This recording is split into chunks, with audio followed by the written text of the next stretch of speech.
Hello and welcome to the Online Wellness Lifestyle Conference. This is a bi-monthly live event, and during this session, the Body and Mind members panel of experts. Body and Mind is your health and wellness online directory. And I'm your host, Nirvana Lange, and our panel is Evelyn, Dyan, and Jason, and they're going to share more about who they are and what they do. And in today's panel discussion, we will be addressing how do we keep going and keeping our spiritual fuel tank full. Our panel will be giving away some amazing free gifts, sessions, so please stay tuned until the end for all the details and the T's and C's. And please give us a thumbs up and subscribe to our channel, and you may be the lucky one to win from these amazing prizes. Wow, hello, good morning everybody to the Wellness Lifestyle Conference, and this is the Body and Mind Wellness Directory panel of experts. And so like I'm such a expert. We all think we're experts, but we have so much to learn, don't we?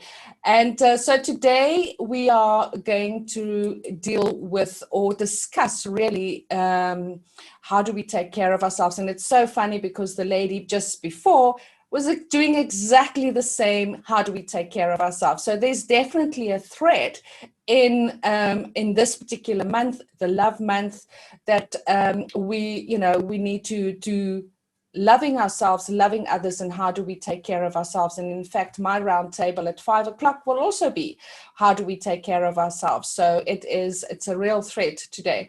So taking care of ourselves, body, mind, spirit, keeping our spirit fuel tank full. And how do we keep going emotionally, psychologically, keeping hope and spirits up? We're going back to how do we keep going emotionally, psychologically, keeping hope and spirits up. And so with that, in this time of having the physical distancing, being isolated, having ourselves muted by these things across our faces, it's really creating psychological issues and problems. And a lot of us, are like myself. I'm a complete rebel against all of this, and I speak quite openly about it. But for the sake of, this roundtable, I'll tame myself. I'll keep the reins in.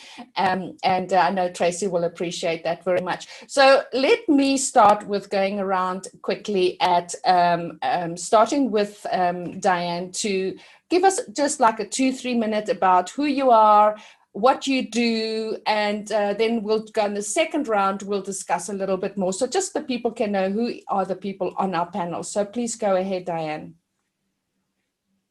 Okay, hi, morning. My name's Dyan. I work as an integrative healer in Cape Town.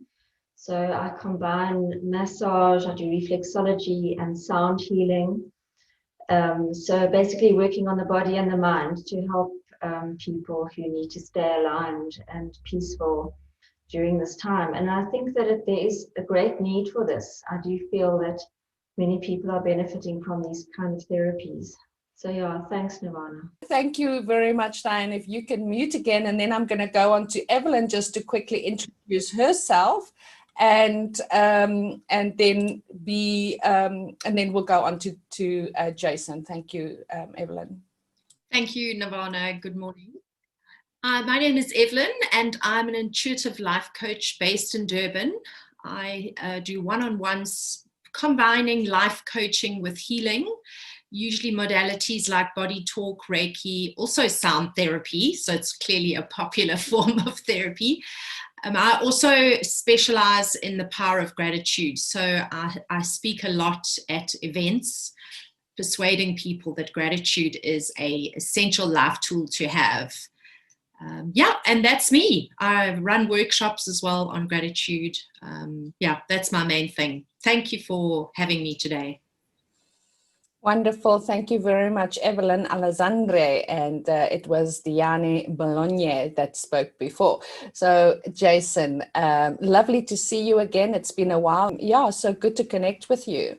So tell us a little bit about what you do. And I know you work in close partnership with your beautiful wife, Tanya, but tell us a little bit more about you. Thanks, Nirvana. It has been a long time since we've seen each other. Nice to reconnect. Thank you for inviting me. Hi, I'm Jason. I'm a life alignment practitioner and teacher. I have been since about 2002, although I've always been interested in psychotherapy, and I've dabbled in magic since I was about 8 years old. Come from a family of that sort of practitioners. Yeah, and that's me. Yeah. Just here on this planet to be as much of service as possible. And you're doing a great job. Thank you very much, Jason. And right, if you can mute again, and then we're going to go around our first sort of round about how do we take care of ourselves, body, mind, and spirits, and keeping our spiritual fuel tank full. So again, Dyan, I'm going to start with you. And please, if you do want to, interact, if you wanted to add something to what Dyan is saying, or Dyan is saying, sorry, raise your hand and let's have an interaction. Go ahead, Dyan. Okay, well, for me, yoga is absolutely key. So I do recommend that people often feel that they're not able to do yoga, that it's too much of it's not achievable for them. I very often had people saying to me, but yoga is too difficult, I really can't do it. And I do 3 Zoom classes a week just for donation. And it's absolutely incredible. It's the breath, it's the body and the mind working together. So from my perspective, I live alone. The lockdown was no fun for me last year. I really learned to integrate with myself, even although I did feel that I was quite a hermit, solitary person and very good with my own company. I was quite shocked to discover that I was not happy being isolated. So for me, that was absolutely the most important thing, is to have a daily practice, a daily ritual, something that can connect you and ground you. I think the most important thing is that we stay aware, grounded, find our inner truth, not to get swayed by all the chaos in the external environment. So look for your own truth, see what's real, what's not real, and don't get swept up in the drama. That's the one of the key things. Because we can have this whole mass consciousness of fear, which we need to move away from. So I don't have a television and I don't have a radio, so I'm not exposed to that. But I think even if one is, very definitely we have the option to choose our response. So whatever happens to you, whichever interaction, whatever's on the news, whatever's happening in the external environment, or even in your internal environment, one has to really step back and say, how do I choose to respond to this? Because then that keeps us aligned with the divine, with the higher consciousness, the universe. And then we can know that actually, yes, there is purpose in all of this, but it's not always obvious. And know that we are here on purpose. And this is a very important time for everybody. And the most important thing is to open our hearts and to work in this world with an open heart. So that's basically how I try and maintain a routine. And obviously also if I can get up the mountain, if I'm not busy, and go for a walk. I mean, that beautiful photograph that you have behind you there, Nirvana.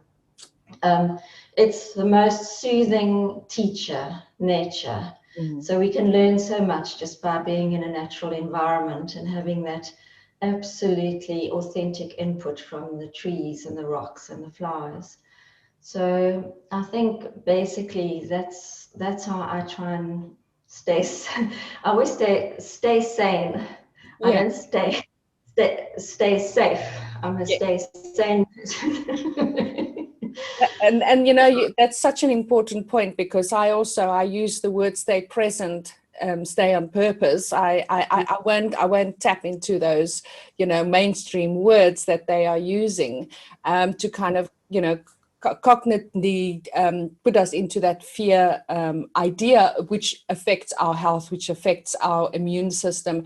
Totally agree with you. As you know, I also live on my own. I've, got my 2 cats, but I have my wonderful garden outside, which I grow my medicine and I grow my herbs and my vegetables and, get out there and have my bare feet in the soil and play with my toes in the mud. And that is, also very important. And again, like you say, keeping away from those mainstream news and all of those things that are constantly there, doing the psychological warfare or, the fear constantly of people being concerned. So, and be very interested in your Zoom yoga things, because I wanted to ask you, for people like have severe hip issues, how do you have chair yoga for people who are struggling with,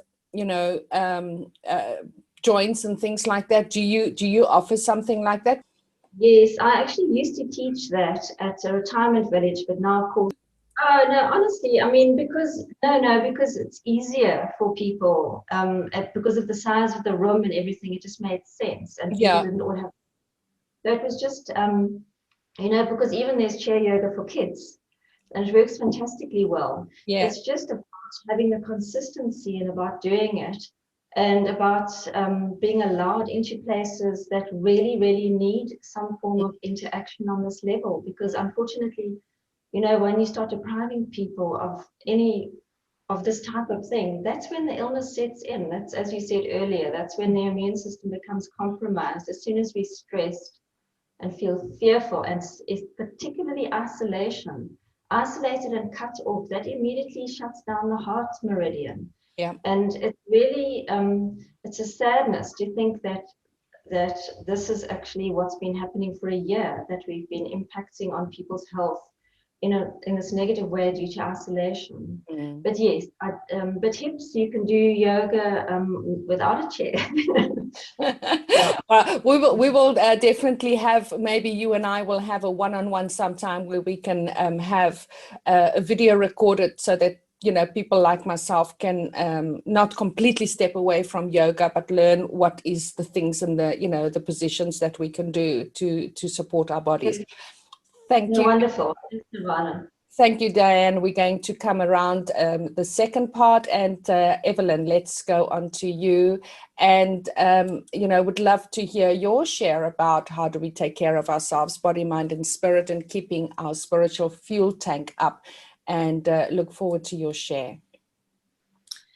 Thank you, Nirvana. I think for me, over the last sort of year, with myself and the people that I see, a lot of it is being stuck in your head. And we constantly reminded that our thoughts create our reality. And I think that's why it's so important for every person to build their own arsenal, not sure if that's the right word, but their arsenal of tools that they can use to keep sane and keep positive, whether it's gratitude or mindfulness or prayer or walking in nature or yoga. It's actually like saying, okay, I need to take action to move my mind from a negative state to a positive state. What works for me? And then have those tools at hand. I think I'm constantly talking to people about connecting more with the heart, and that means quietening the brain.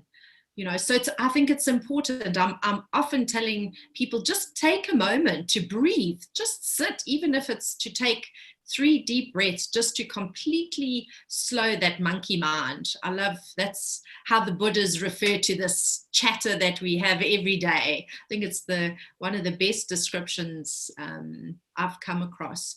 So yeah, that's,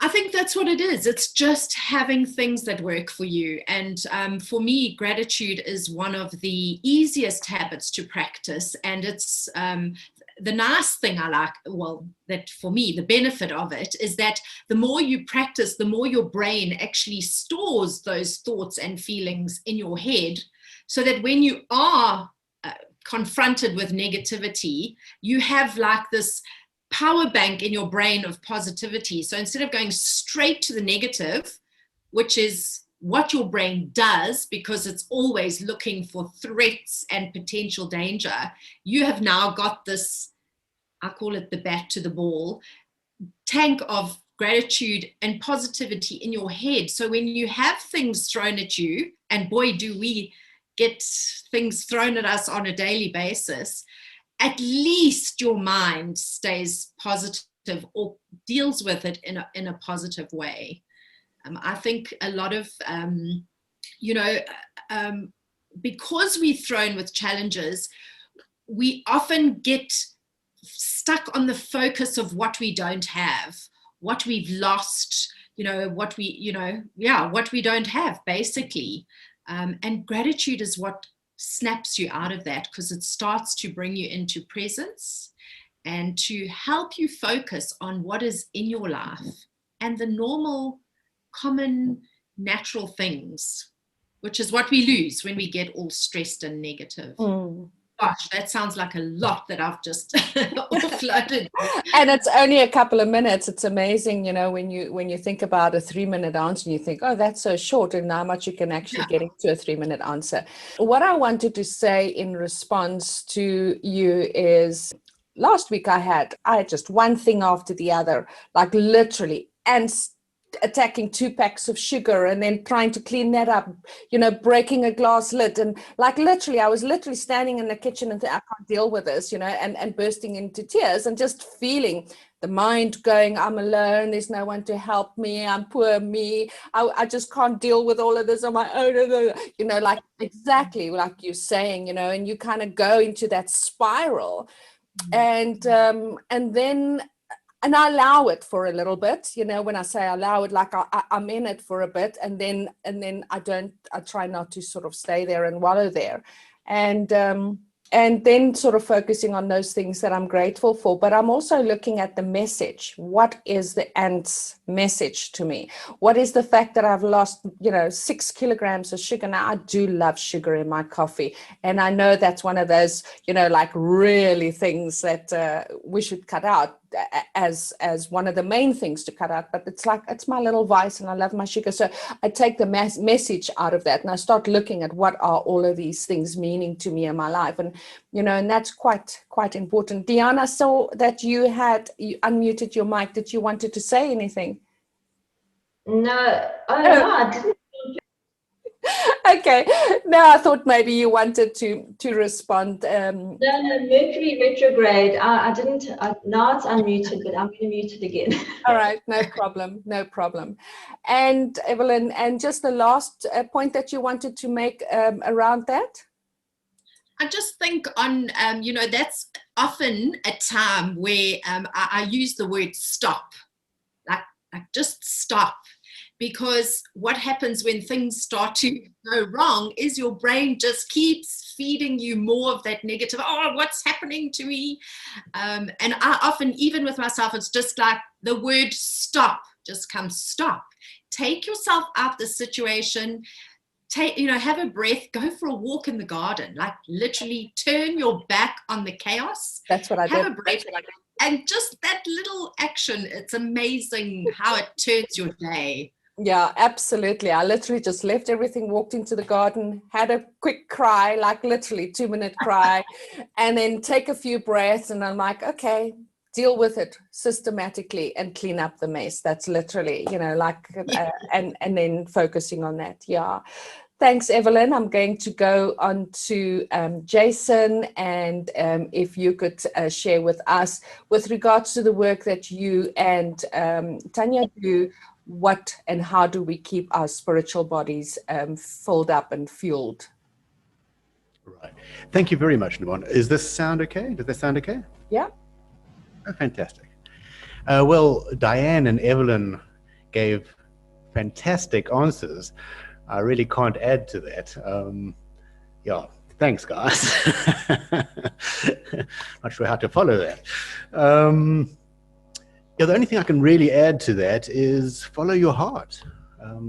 I'd say for me, that is the most important thing, and particularly with clients. I keep reminding them what their passion is, bringing them back to their heart space. Follow your heart.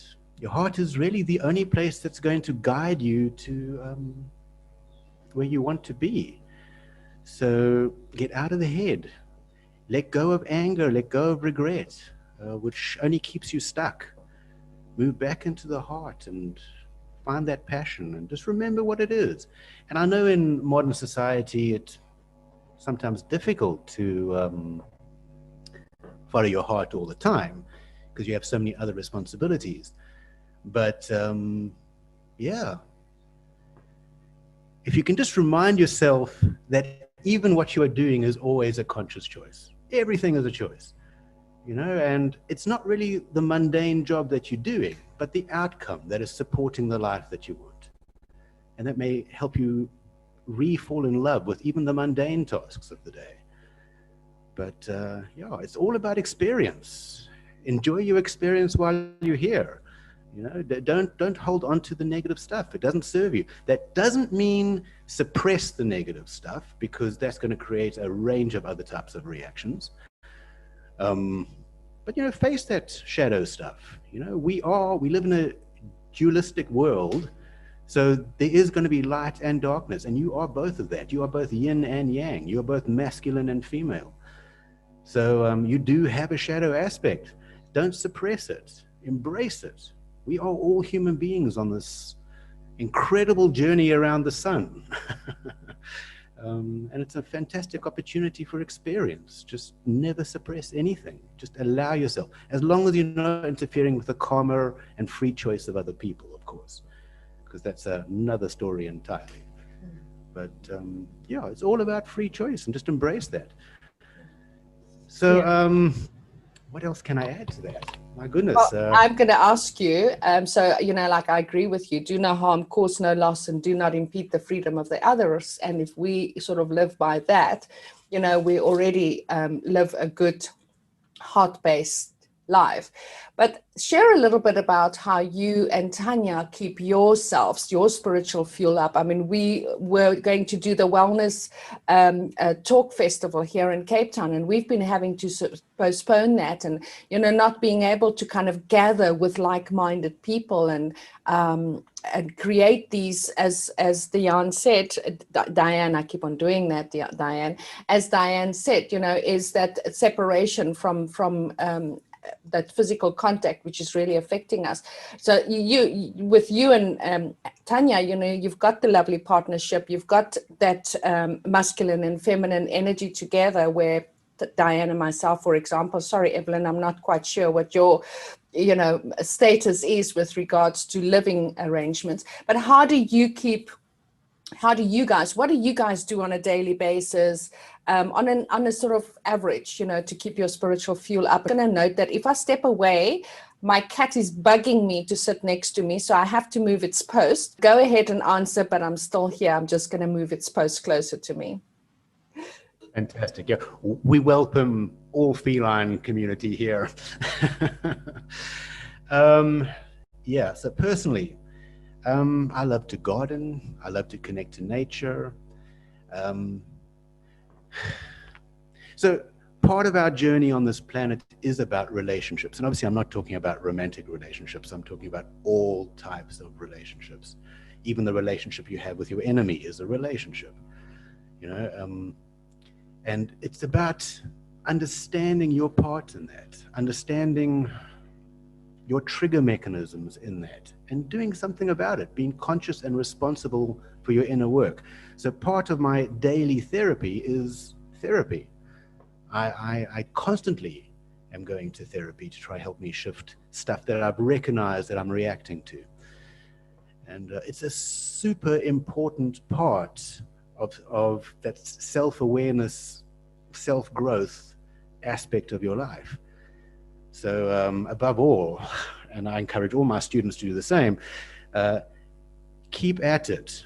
I mean, you may feel like you've crossed the boundary and you've fixed yourself entirely, but, you know, it doesn't take much to trigger you. I mean, there are fairly volatile, toxic human beings out there, which, you know, once again, no judgment. I mean, they are just human beings struggling to survive and make a life for themselves as the rest of us are. But until they become conscious, they are quite dangerous to be around. So you do have to create sort of boundaries in that regard. And that in itself is a lesson in your own inner trigger system. So deal with that, face it, I mean, acknowledge that shadow aspect and allow it to grow. And yeah. And then staying with that idea about relationships, keep it. Zoom is a fantastic platform for connecting. I mean, you can connect to family from around the world. In fact, I feel more connected now to my family around the world than I did before the shutdown. Zoom is an incredible tool for that. Yes, the physical aspect is missing, but you can still have deep emotional conversations with your family, perhaps in Ireland or Australia. I mean, limitation is a state of mind. Don't allow yourself to be limited. I mean, step out of it. Find a solution to it. Deal with what your needs are.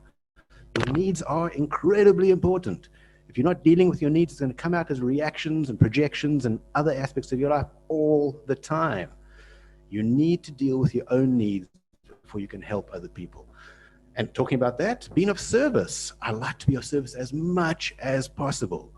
That soothes and strengthens my soul to an aspect I just can't name. I mean, it's incredible, but of course I don't do it for me. I also do it to help other people. But stay connected, be alive, be a human being. Don't ignore your humanness. Absolutely. Thank you. Wow, that's very beautiful. Thank you very much, Jason. Dyan, if you wanted to, respond to Jason or Evelyn and, add further into keeping going emotionally, psychologically, and keeping our hope and spirits up, which is more or less, kind of continuing on keeping ourselves balanced during this time.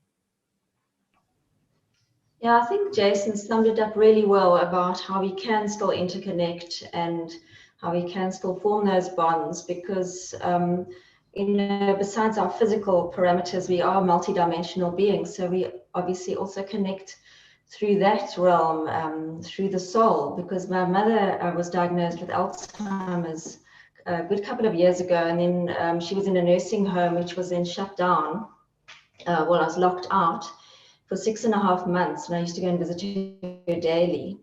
And that's how I started to communicate with her during that time, because that was the only way that I felt that I could connect with her, because even although I was with her in the physical realm before the lockdown, she was not on my human level of functioning, because with Alzheimer's, she's in a different world and she didn't speak for a few years either. So there was no speaking, there was no conversation and nothing. So we could only really communicate on the soul level. So we sometimes, especially now when there's like a reaction, because I don't like being told what to do. And it is something I need to work on. I understand that, but it's like, these are the rules, and then I don't like the rules. And then I get so fixated on trying to work out how I'm going to buck the system and be a revolutionary. But over time, you kind of learn, as Jason said as well, is work around the issues, find a solution. Maybe there's more than, like you did with the sugar as well, Nirvana. So what are the ants trying to tell me? So as as we discussed earlier, step back, get objective. This is not a crisis, it's not a drama. Yes, it's happening, and it's one thing after the next, which can escalate, because then you feel this overwhelm, and then once there's overwhelm, then everything looks impossible. So it is step back, take a few deep breaths and say, okay, what's really happening here, and how can I deal with this? Because 9 times out of 10, or maybe even 10 times, there is a solution, but we have a very small paradigm often, and the more fear-based, and if we don't get ourselves out of the way, so when we become too self-involved with an issue, then our little vision becomes very tunnel. As soon as we go, right, there's a bigger issue at hand here, but there are other things happening, then you can work with it. So just to continue with that story briefly, 2 weeks after I was allowed back in to go and see my mother, then she died. But I had 2 weeks with her to really connect, to make that last sort of, to say whatever I needed to say, to do that, and then she passed away. And I'm very grateful to have had the time with her in person, where I could make a booking and sit in a room and speak to her. But on another level, I'm also pleased that it's reminded me that separation reminded me that we are connecting on a soul level at all times as well. So I think Jason, yes, you said, you mentioned unconscious, low vibrational sort of expressions of human on this planet. Yes, there is this. So we do need to be cautious, and we need to be discerning. And it doesn't mean that if we're discerning, as you said, it's not about judgment. It's just about choice. And how am I going to respond? And do I need to surround myself with people who bring this kind of energy into my space? Or would I rather choose people who are light and high vibration, who want the kind of outcome that I want? Because we do have the choice. And the more we surround ourselves with low vibrational concepts, thoughts, conversations, that's what we become. Because we are attracted to certain vibrations, and people are attracted to that. So it is about going back all the time, choose your response, work with an open heart, and be open, as you said, to other options. Yeah, absolutely. Thank you very much. And I also find that there's a lot of stress going around, during this time. A lot of people are subconsciously and consciously so aware of their health and, concerned about their health because obviously, of all the media and all the stuff that's going around about what's happening, at the moment. And I'm very much like you, Dyan, you know that a little bit from our interview that we've done. I'm a complete revolutionary, and, I'll fight and buckle the system all the time.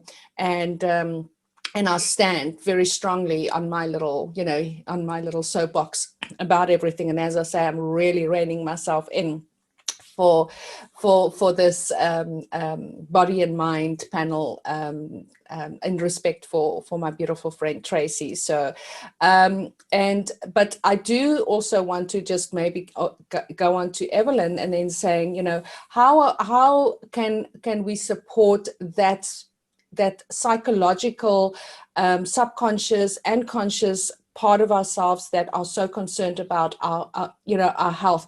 If somebody sneezes next to us, oh my God, I'm gonna, have to go into a ventilator, or whatever it is. I'm using that as an example because it's so funny that people cannot sneeze next to you at the moment. As I say, everybody should fart, probably the safest way. Nobody will get, infected through that unless they come up with that as well.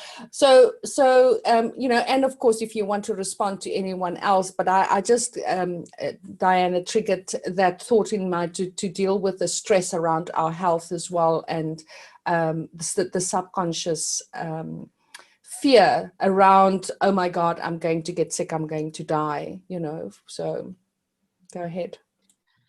I think in answer to that question, for me, I keep it simple. I've seen the fear, and actually, when you mentioned sneeze, you actually made me giggle because when I go into Woolworths just up the road here, I don't know what they have in that store, but I spend the entire duration of my shopping sneezing. And I actually find it quite amusing because I'm watching the reactions around me, and it's extremely entertaining because you see the fear in absolute raw form. They look at you with this, disgust. So yes, I do have a chuckle when I'm there. But I think it is all about how much fear we've been fed. And it's, do you buy into that fear? I think what stops me from being fearful is the good old law of attraction, because where your focus goes, it's where the energy flows. It's quite simple. So the more fearful you are, the more it's going to, life is going to present situations that are fearful and perhaps make you sick. An example of this was amazing. Just before Christmas, my husband actually got COVID. So he's in the house with my daughter who's 19, myself, and my dad who's 83. And my dad first panicked, he said, oh my goodness, I better go home, I'm going to get sick. And then with his next breath, he said, what am I doing? I'm just buying into the fear of it. If I'm going to get sick, I might as well be here where you can look after me. And you know that none of us got sick because we were like, Richard's sick, we will nurse him, help him, whatever. But just the mental state. And I think if you can refrain from buying into the fear, you actually manage to stay healthy. I've seen it a lot with the people around me. The fearful ones are generally the ones that suffer from sickness. So for me, it's like, just remind yourself, if your focus is on fear, life is going to throw you more situations to be fearful, whether it's health or anything else. One thing, yeah. Sorry, Evelyn, if you could expand a little bit for people who may not know about where energy goes, where energy flows. Say that again. Just, say that. Okay. Where focus goes, energy flows. That's right. So just a little bit, if you can just unpack it a little bit, explain it a little bit. There might be some people, as an audience here that would like to have more of an example. I know you used your husband and was it grandfather, right? Example. My dad. Your dad, yeah. And but like, what does that look like in our own personal kind of examples? Like, if you can explain the law of attraction, I guess is what I'm trying to ask. Okay, well, I think it's easy enough because you actually gave us an example a little while ago by your kitchen, dropping your sugar, ants everywhere. If you get up in your day and you start with a negative thought, or you have a what's the word, you sort of resisting against something, it's almost like the universe pushes back. So I'm going to have a wonderful day and I can't wait for the magic that it brings. Will give you a much better day than, I'm really worried about this day. What's going to happen? I'm in such a deep place. The energy doesn't shift. So to shift your mindset is what it's all about. If you think of positive, happy things, life brings you more positive, happy things. If you worried about finances, and I'll give you another example. At the beginning of lockdown, and I'm sure a lot of people can resonate with this, is that I lost all my income. Because now we are stuck at home, there's no coaching, there's no speaking, there's no teaching, nothing. And we thought, okay, that's all right. We'll survive on my husband's salary. He has his own business. And before we knew it, his clients were changing their operations, so his income halved. And now all of a sudden you start to panic and you think, okay, now how are we going to survive? What are we going to do? And that's the time where you have a choice. You either panic and worry and feed that mindset with energy, or you stop and you think of something positive. So you totally change your mindset. And what we did was actually, in fact, it was historical because it was a case of, Evelyn, practice what you preach. Because I'm always talking about gratitude. Well, come on, girl, stand up, it's your time.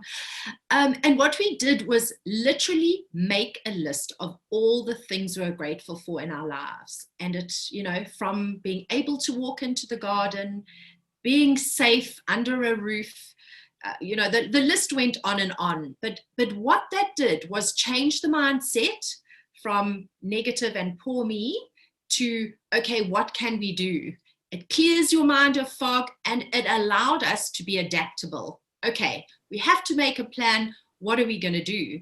And it's amazing how changing that mindset, the life and the universe just changes your situation. And I mean, that's quite a big example, but that can be used in every little day things, you know, where you stub your toe and that's, you know, oh, that's my day, you know.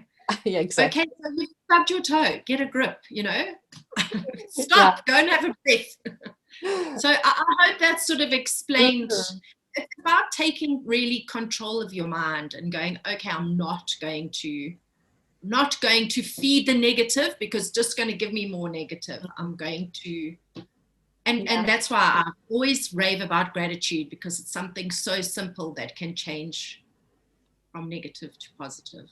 Great. And I see Jason has got himself unmuted, so we're going to go straight into you. Thank you, Jason. Evelyn, I just wanted to say, excellent example, and a very important for all of us that's gone over this last, you know, year of losing income and going into that panic and what we're going to do. I think all of us that are here are basically feeling, you know, needed to hear that as well, because I know that sometimes I can certainly go into the panic, but then I know that I always say, I know I'll be taken care of. I know I'll be taken care of. And that's kind of my mantra.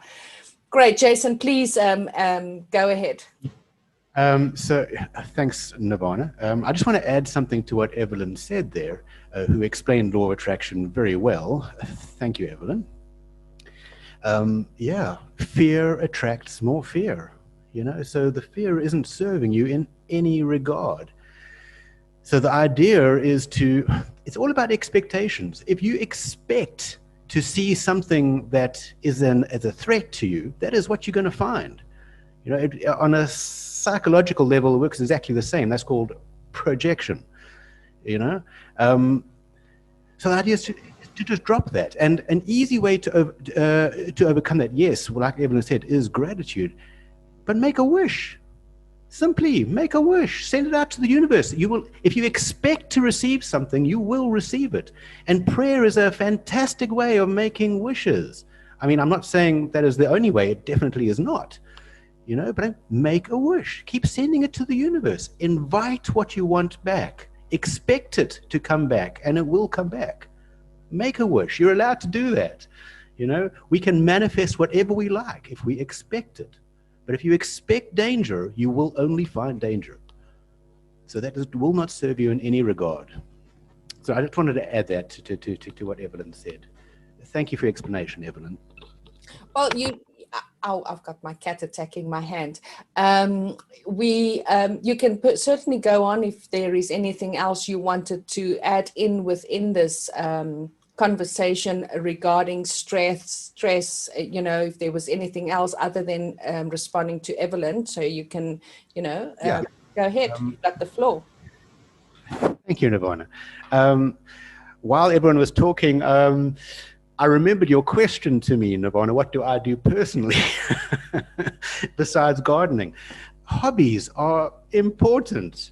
You know, what I do is I write and I write and I write. You know, I love creating universes. I love creating reality.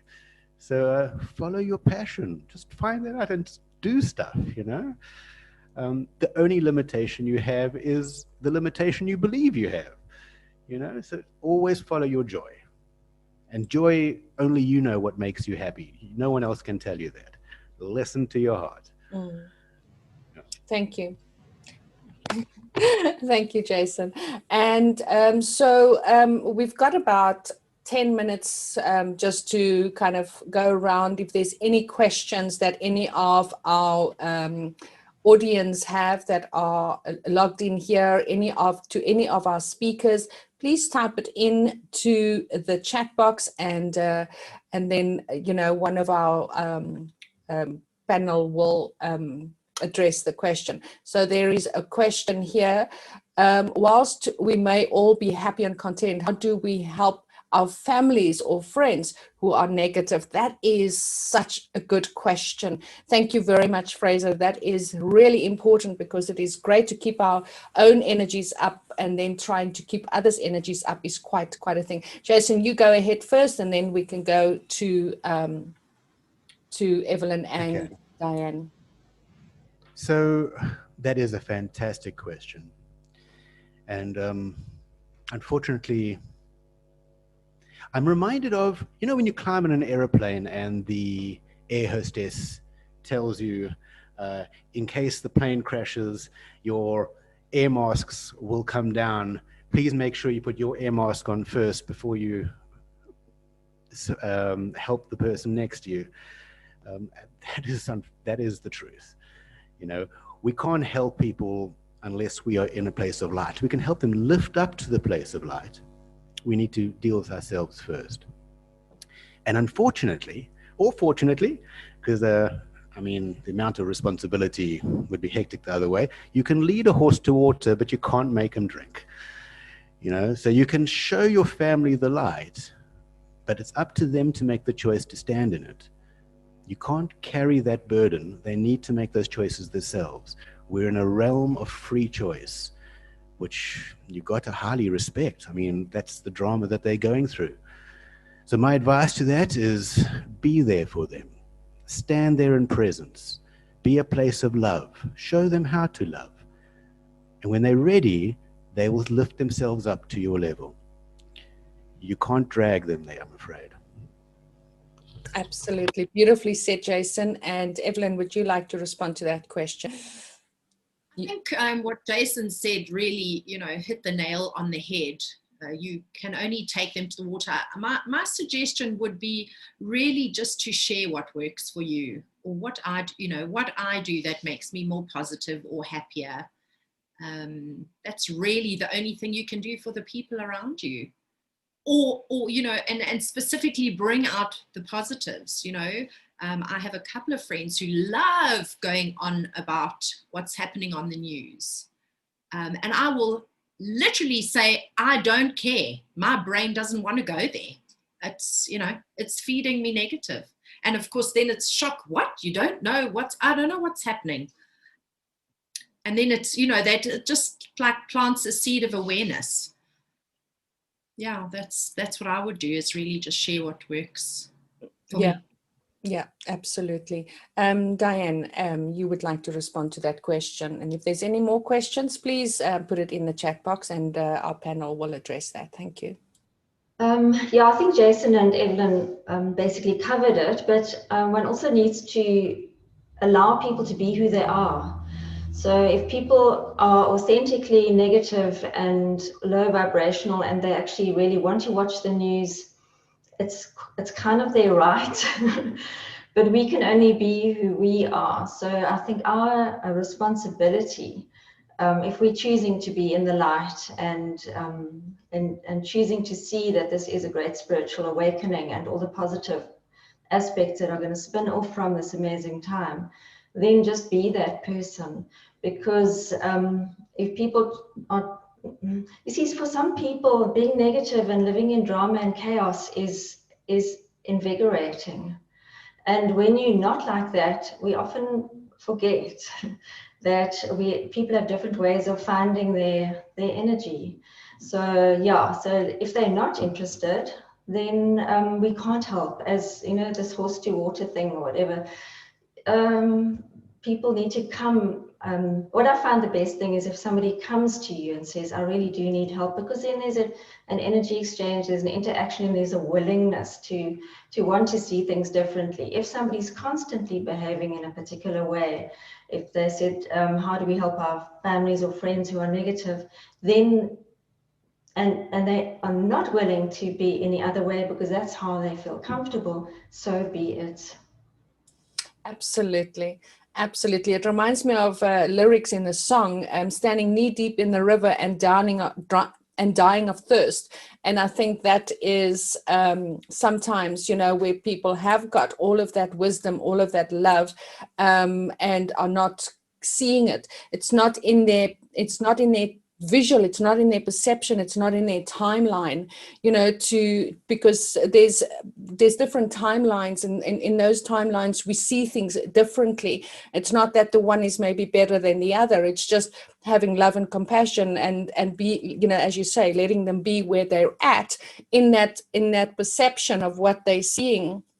I know with my family, it's taken me many years to be the psychedelic sheep of the family, to always, I don't use black sheep anymore, and to to always wanting to, show them, and then feel outcasted in a way. And literally, I think it's happened during this lockdown period where I've had a huge shift, where I now hear my mum, she's complaining always that she's sick, she's always on the news, and as much as I try and say, please, that you're just creating or whatever it is, I've now just love her. I just love her. I say, yes, Mum, I understand. Yes. But if she wants me to watch something, she says, you must watch the news. I was like, I'm sorry, Mum, I don't watch that, or I don't watch that kind of thing. It's not what I, it's not in my galaxy. They always tease me about my galaxy friends and my galaxy world. So I use that now, to respond to them as it's not part of my galaxy world. So, in answer to that person. So love unconditionally, have compassion, as all of you have said, for where they're at, and hopefully if they come to you, and don't start off with aliens, like like the aliens are ruling the planet, because then you've lost them, like start where they can meet you, meet them where they are within their thing. Okay, so there are no other questions. I think we've got 7 minutes left, and what I want to do is just do a quick round of tell us what you do in regards to at the moment. How can people, come to you, your contact details, what do you have on offer currently? Dyan, let's start with you, and then we can go around and end off with Jason. So Dyan, go ahead. Okay, so as I said earlier, massage, reflexology, I also do Reiki, sound healing. I combine the modalities because I found that everyone can sort of get the best out of all of them. And I also use Tibetan healing while I'm doing the sound bowls. So it's not sort of an either or thing, it's kind of a both and that's what most people request, is a whole sort of interaction of all of the different things. And I also do counseling using tarot and astrology if people have really deep problems that they need to try and work through, and then the yoga as well. So it's the aim of all of those modalities is to align people with themselves so that they can find their highest good, their connection with their definition of source. And how can people get hold of you, Dyan? If you can give us your social media, website, all of that. It's www.imdyan, which is dyan.co.za. My phone number and the link, everything is on that website. Great, and we will share that link on our YouTube channel when we put it onto the Body and Mind YouTube in the week, and we will share that link and people can click on that and get your contact details. Thank you very much, Dyan. And Evelyn, let's go on to, what are you offering at the moment, and how can people get hold of you? Thank you, Nirvana. Yes, so I do one-on-one coaching. I've also launched a gratitude journal to help people practice gratitude. This book is also filled with life tools to help you deal with challenges along the way. More recently, I've launched a pack of positivity cards, which is 52 little cards that help you one a week, that will help you to keep positive during the week. I think you can see the little stand behind me. Yes, I am very active on social media. That's Instagram and Facebook. I'm sure you'll give the details on the YouTube, and I have a website if you need to contact me. Yeah, and obviously speak on the power of gratitude at corporates, events. Yeah, that's Evelyn. So yeah. Evelyn, could you just give us your website, your website address? It's a real mouthful, so I hope you've got a pen. It's www.evelynalessandri.com. So I hope you got that. That's wonderful, and yes, we will put that link in the chat. But just for this purposes, the people that are here, they can also look at your name on your little video here. It's then they will just go evelynalessandri.com, and it's easy. Jason, what are you currently offering? What are you doing, and how can people get hold of you? Your contact details. Okay. Thank you, Nirvana. Like I said, I'm a life alignment practitioner and teacher. I actually teach practitioners and qualified practitioners. So life alignment is a range of energy medicine systems, which include things like home alignment. So that which we do for people, we also do for land and home. Adjust the energy, deal with whatever geopathic stresses there, etc., etc. I do life purpose alignment. I do iridology alignment. So your entire life is reflected in your iris. But mainly, what I do is one-on-one sessions, which is a deep psychotherapy sort of session where you ultimately know your own needs, and you make your own free choices to adjust the energy flow in your body. Yes, where to find me? I'm afraid I'm terrible with things like addresses, and after 20 years of doing this, I still don't have a website. The best place to find me is on Facebook, either under Jason Lloyd Harris or on Radiant Living. There's a page called Radiant Living, which is my wife and myself. We will definitely share that, and both Evelyn and Dyan is members on the Body and Mind Health and Wellness Directory, and all of the links will be shared.